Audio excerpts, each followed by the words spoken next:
how to become a concert promoter in 2025. So a few things we're going to cover today, some key requirements, skills needed. We'll quickly talk about salary expectations. We covered that last week, but I'll quickly go into what I found online, what some articles are saying, and then we'll kind of give it more of the real truth.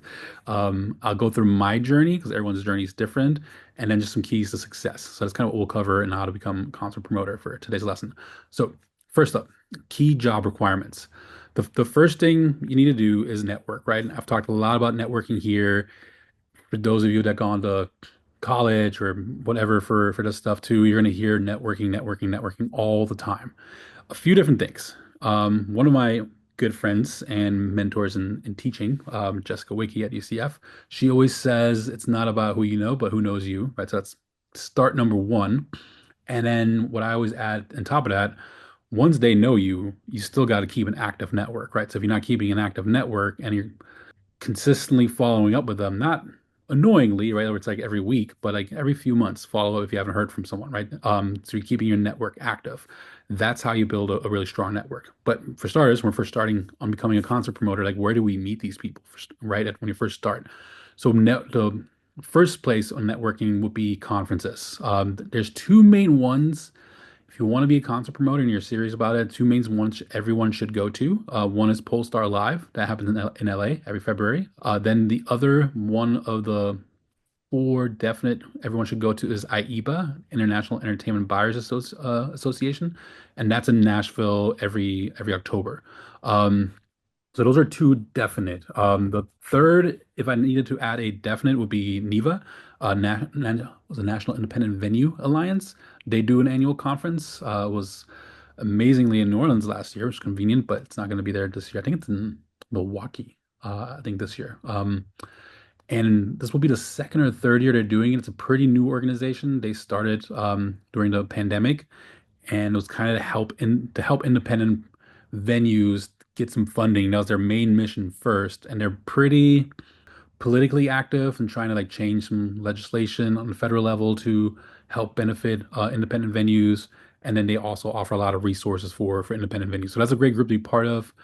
So PollstarLive and IEBA for sure. Those are established seasoned ones that will have higher level industry people there for sure. Like talking about like super high level like CAA, William Morris, like I guess like more like the elite level, and then NIVA still very high level, but more the independents, easier to probably gain access to and talk to promoters, right? The ones that are not working with Live Nation, AEG all day, every day.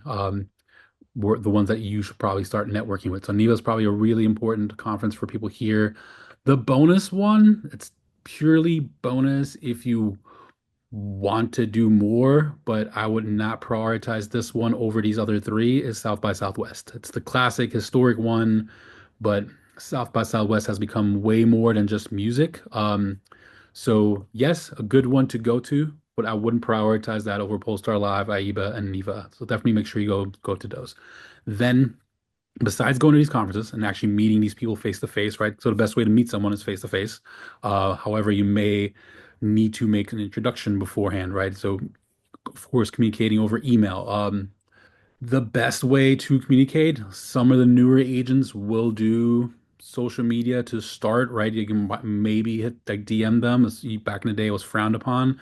Maybe it all depends on the personality. If they're probably on the younger side, it's probably okay. If they're more on the old school, older side, I would still defer to email, just as a precaution until you know the person.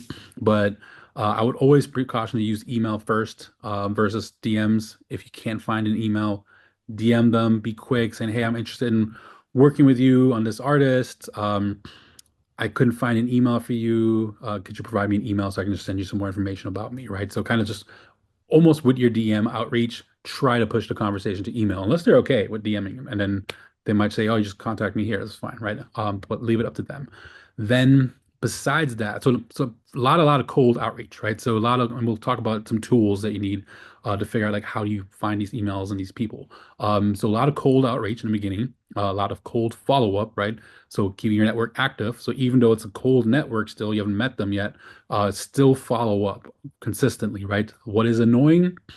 Probably weekly, right? If you're not getting a response, okay, maybe not interested right now. Then you just take the chance at the next thing you find. So a month later, follow up, or 2 to 4 weeks later, but no more than a month, no sooner than 2 to 3 weeks, right? And then if after the third time you've reached out to someone and they still haven't gotten back to you, try calling them, try meeting them at one of these conferences. Don't call them out, make them feel uncomfortable that they haven't responded. Just say, hey, try reaching out to you over email. I'm sure you're busy. You don't know who I am. I take the humble approach, but I just really wanted to get to know you and hopefully start, communicating about some potential shows that we can explore and look at. Besides going to these conferences, once this is probably a step once you have a little bit of something going, you don't have to have a lot going yet, but once you are booking a couple shows, you've exchanged emails back and forth a few times, it is friendly, you're not getting ignored over email, go visit the cities they're in. Definitely go to LA, New York, Nashville, make an excuse to go have a meeting, right? Like what I would usually do is find one or two people I definitely wanted to meet, use that as an anchor. I didn't even have like a trip planned. I'll just say, hey, I'm going to be in New York this week. Like, I'll pick out a random week, 2, 3 weeks out, and message two or three people and see if they're available that week. And if they're available, schedule a meeting. And now I schedule my flight and my hotel, right? And probably look in advance, like what would research Nashville hotels and not flights because I don't fly, I'll drive, but I'd research hotel rates for Nashville for 2, 3 different specific weeks, and whichever had the lowest rates, I would plan to go to Nashville that week, right? Because it's probably also the other thing when the rates are lower in hotels, that probably is also an indicator there's probably not a lot going on that week, right? Not a lot of conferences or people traveling in. So that's probably a good week to go because it's probably not that busy during that time, right? So visit the cities the agents are in. The bonus, again, kind of like South by Southwest was the bonus. The bonus might be going to Denver and Chicago. There are a few agencies there. The Midtown Group is in Chicago. I'm blanking on the name. Madison House is in Denver, right? So some pretty big agencies, independent agencies there. There's a few others in those markets, but to the most part, LA, New York, Nashville, you should plan at least once a year visiting those cities to develop your network. When you meet people, follow up, right? If you meet people in these conferences, follow up. What are some tools? We've talked a lot about PollstarPro, right? The big thing to look for there is the new signings, the industry hotwire. If Polestar Pro is too expensive to start off, then at least look at the industry hotwire. Look at it every single week. Those are your new signings. Look at the artists you're most likely going to book in the beginning are either the artists that haven't come to your area yet. So they haven't like been to Houston or Orlando or Seattle, wherever everyone's at, right? They either haven't been to your area and you're going to be the first one bringing them into your market, or it's a brand new artist they've signed, right? They may have been to your area as a unsigned artist, so unsigned from an agency, but now the agent is going to bring them into your market for the first time, and they're a new signing, right? So it's usually a smaller act. It's not the artists that are playing the 2,000 plus capacity venues. Most likely you're not going to get those. But Polestar Pro is a great signing, the industry hotwire. I am starting to look a lot into Rostr. I know Kyle and a lot of people here use Rostr.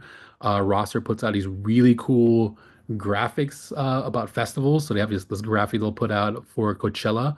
And it'd be like who signs, who releases Coachella, who manages Coachella, who books Coachella, right? And instead of the artist names, they'll have the agency names, which is a really cool graphic. And that might be a cool thing to reference, right? Look at those graphics they create, and those are probably all agencies you want to build relationships with, right? But it's just cool. So example of like if it has Kendrick Lamar as on the headliners, right?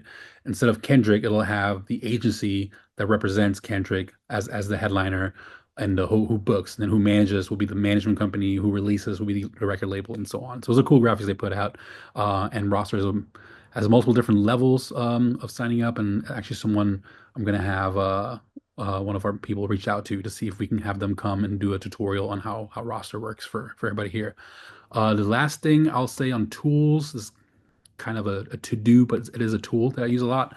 Subscribe to email lists to similar venues around the country, right? So if you're just starting out, realistically, you're going to book shows in a 2 to 400 capacity space, maybe when there's a good opportunity in the 700 capacity space, but like I would say maybe 1,000 and under, like venues around the country, subscribe to those venues email lists and literally around the country, right? Don't just if you're based in, I don't know, so I'm in Louisiana, right? So I wouldn't just pick venues in Louisiana, Texas, Alabama. I would literally try to find venues across the other sides of the country, right? I'll find something in the Northwest, find something in the Northeast, Southwest, South, Southeast, Southwest, and then somewhere in the middle, right? I'll find stuff all around. Subscribe to their email newsletters. I would try to probably find venues that are very well established and everyone goes through. And I'll probably find a couple of venues that are smaller in those markets, but are also getting a consistent amount of touring shows, right? So, and that's some stuff I would keep my eye on, right? So basically, what you're looking for when you subscribe to these newsletters every week when they're announcing their new shows, look at who they've announced. And if you don't see a show in the routing for your market where you're at, that's an excuse to reach out, right? So I guess real quick, going back to networking, when do you reach out to these agents? One,